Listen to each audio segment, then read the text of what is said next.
Hello students, कैसे हो आप सब। मुझे पता है अभी हर जगह सिर्फ एक ही चीज चल रही है, नीट 2026 का री एग्जाम होगा या नहीं होगा, रिजल्ट रुकेगा या नहीं, क्या होगा अब आगे।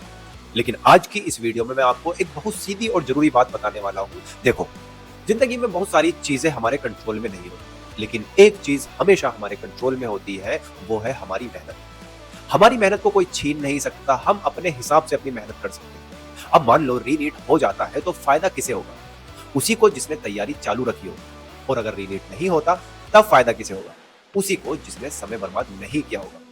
मतलब हर सिचुएशन में जीत उसी की है जो लगातार पढ़ रहा है। इसीलिए अभी का समय पैनिक करने का नहीं है, अभी का समय खुद को मजबूत बनाने का है।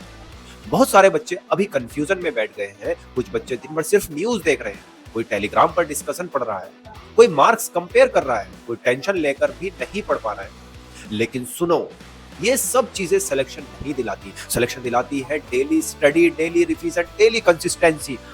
और मैं खासकर उन स्टूडेंट्स से बात करना चाहता हूं जिन्हें लग रहा है शायद इस बार सिलेक्शन नहीं हो पाएगा। देखो, एक एग्जाम तुम्हारी लाइफ को डिसाइड नहीं कर सकता। हो सकता है इस बार मिस्टेक्स हुई हो सकता है प्रेशर ज्यादा हो गया, हो सकता है पेपर उम्मीद के हिसाब से नहीं गया हो। लेकिन इसका मतलब ये बिल्कुल नहीं कि तुम खत्म हो गए हो। कई बार गॉड तुम्हें रोकता नहीं है, बस थोड़ा और मजबूत बनाता है। इसलिए अगर तुम्हें अंदर से लगता है कि इस बार चांसेस कम है, तो आज से ही कमबैक शुरू कर दो। यकीन मानो, जो बच्चा जल्दी उठकर दोबारा चलना शुरू कर देता है, वही आगे जाकर सबसे खतरनाक कंपटीटर बनता है।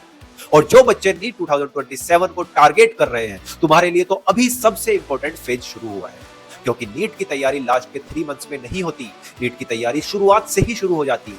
नीट की तैयारी बनती है स्ट्रॉन्ग बेसिक्स से। इसलिए मैंने नीट 2027 के लिए बायोलॉजी की एक नई सीरीज शुरू की है और कल उसकी पहली वीडियो मैंने अपलोड कर दी है। लेकिन ध्यान रखना, ये कोई नॉर्मल सीरीज नहीं होने वाली है। हम एनसीईआरटी को सिर्फ पढ़ेंगे नहीं, हम उसे लाइन बाय लाइन समझेंगे, हर लाइन का मतलब निकालेंगे, हर कंसेप्ट को एग्जाम एंगल से देखेंगे और ऐसा बेस बनाएंगे कि आगे जाने के बाद तुम्हें रिवीजन की भी जरूरत ना पड़े। तो बायोलॉजी तुम्हारा स्ट्रॉन्गेस्ट सब्जेक्ट बन जाए। क्योंकि नीट में सिलेक्शन सिर्फ हार्ड वर्क से नहीं आता, स्मार्ट एनसीईआरटी अंडरस्टैंडिंग से आता है। बहुत बच्चे बायोलॉजी में यही गलती करते हैं, बार बार पढ़ते हैं लेकिन कंसेप्ट कनेक्ट नहीं करते, और फिर एग्जाम हॉल में क्वेश्चंस थोड़ा घुमा दिया जाता है और वो कंफ्यूज होना शुरू हो जाते हैं। लेकिन इस सीरीज में हमारा फोकस रहेगा एनसीईआरटी के कांसेप्ट में, एनसीईआरटी की थिंकिंग में, ताकि जब कांसेप्ट आए, क्वेश्चन आए, तो तुम दिमाग लगा सको और तुम खुद बोलो, हाँ ये तो हमने समझा हुआ है। और मैं चाहता हूँ कि इस जर्नी में सिर्फ टॉपर्स नहीं, हर वो बच्चा जुड़े जो ऑनेस्टली मेहनत करना चाहता है। तो तुम्हारा पास्ट कैसा था, तुम कितनी बार फेल हुए, तुमने कितने मार्क्स लाए, ये सब मैटर नहीं करेगा। मैटर करेगा तो सिर्फ एक चीज,